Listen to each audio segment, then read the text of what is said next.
Magandang hapon po sa inyong lahat. Bago ko po simulan ng ating talakayan, gusto ko po munang humingi sa inyo ng paumanhin dahil po medyo gawa po ng sobrang lakas po ng ulan. Marami pong salamat. So ngayong hapon po ay tatalakayin natin kung ano-ano nga ba ang bahagi ng balarila at ano ang mga kahulugan nito. Meron po tayong apat na bahagi ng balarila. Ang una ay ang palasurian.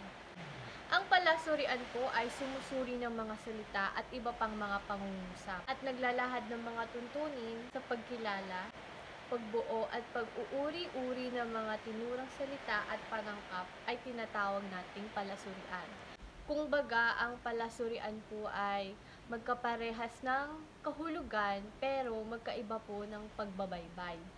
Halimbawa po ay maganda, marikit, o di kaya naman masaya, maligaya, maliit, bansot, mabango, at masamyo. Dito po sa palasurian ay pinag-aaralan po natin ang kahulugan o kaya kung ano yung ibig sabihin ng salita, kataga o ng wika. Dumako na tayo ngayon sa pangalawang bahagi ng balarila. Yun ay ang palaugnayan. Ang palaugnayan naman po ay ang bahaging nauukol sa pag-uugnay ng mga salita at naghahanay ng mga tuntunin sa pag-aakma-akma ng mga ito upang makabuo ng lalong maayos at maliwanag na pangungusap ay tinatawag nating palaugnayan. Ang palaugnayan naman po, dito po magbibigay po tayo ng mga salita na kailangan konektado po doon sa binigay natin.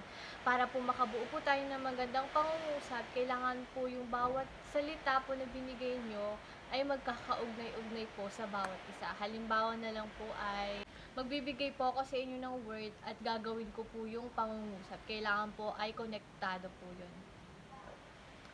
Halimbawa na lang po ay magalang, babae, at magulang, mapagmahal. Yung mga binigay ko po sa inyong salita ay gagawan ko po yun ng pangungusap.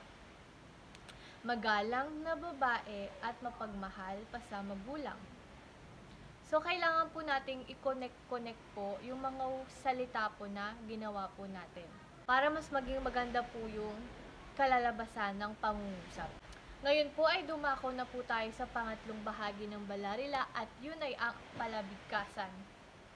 Dito naman po sa palabigkasan, ang palabigkasan naman ay nauukol sa pagsasalita at pagbasa na nagtuturo ng mga tuntunin ng wastong pagbibigkas ng mga titik, pantig at salita at nagpapabigay ng karampatang himig sa mga pangungusap o pananalita at tinatawag na palabigkasan. So, ang palabigkasan, dito tayo kung paano natin bibigkasin yung mga titik. Ito ay yung mga magkapareho ng salita pero magkaiba ng kahulugan. Tama. Magbibigay po ako ng example. Kunwari, gabi, gabi. Yung gabi, inuulam po natin yon. Yung gabi na gulay. Yung gabi, ayun po yung magandang gabi. Yung pagbati po, magandang gabi. Ito pa, puno, tapos puno. Yung puno, isa siyang uri ng halaman na makikita natin sa kapaligiran, puno. At ang puno ay yung puno na nilalagyan ng tubig. Ibig sabihin, puno na siya. Marami pang mga halimbawa ng salita na magkakaparehas ng pagbabaybay o titik pero magkaiba ng kahulugan. Kaya dumako na tayo sa huli na bahagi ng balarila ay ang palatitikan.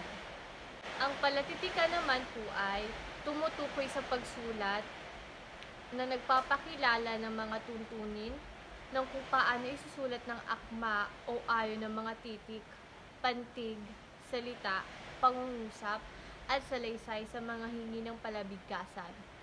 At nagtuturo rin naman ng paggamit ng mga bantas o pananda sa iba-ibang uri at himig ng sinusulat ay siyang tinatawag na palatitikan. Dito naman po sa palatitikan ay dito po natin binibigyang pansin ang mga titik kung paano po siya basahin ng maayos. At may mga tamang hakbang po kung paano natin bigkasin ng mga titik ng tama. Halimbawa na lang po ay ang a, e, i, o, u. Yun po ay ang tinatawag nating patinig. Dun po sa titik na A, ay yung mapapansin nyo po, yung bunganga po natin is nakanganga. Habang yung dila naman po natin, kung mapapansin po natin, ay nakalatag lang sa ibaba at walang kilos. A. Pumunta na po tayo sa E. Kung mapapansin nyo po, ang E, yung dila po natin is medyo nakabuluktot po sa ating ngipin. E. E. At naglalabas po siya ng tunog sa paggawi sa dakong kanan. E. At dito naman po tayo sa titik E. Kung mapapansin nyo po, may diin yung pagbigkas po natin ng letter E. Bukas din yung bibig niya at yung tunog niya ay paitaas. E. E. Medyo nakaangat din yung dila natin at parang nakaharang din siya sa ngipin natin sa mga gilid. E. E. Diba? Sunod na natin ang titik O. Ang titik O naman, medyo buka din yung bibig. May pagkabilog yung bibig. At may pagkagaya din ng titik O sa titik A sa paglabas ng tunog. At yung dila ng titik O ay medyo nakaangat ng bahagya. Sunod, ang titik U. Ang U naman ay mapapansin nyo ay may diin. May diin din siya. May diin din. U. So, parang makipot at patulis kaysa sa O. Pero yung tunog ng titik U, tila pinipigil sa loob at sa itaas pinararaan. U. Sana po may natutunan po kayo sa talakayan natin ngayong araw. Yun lamang po at marami pong salamat. Paalam!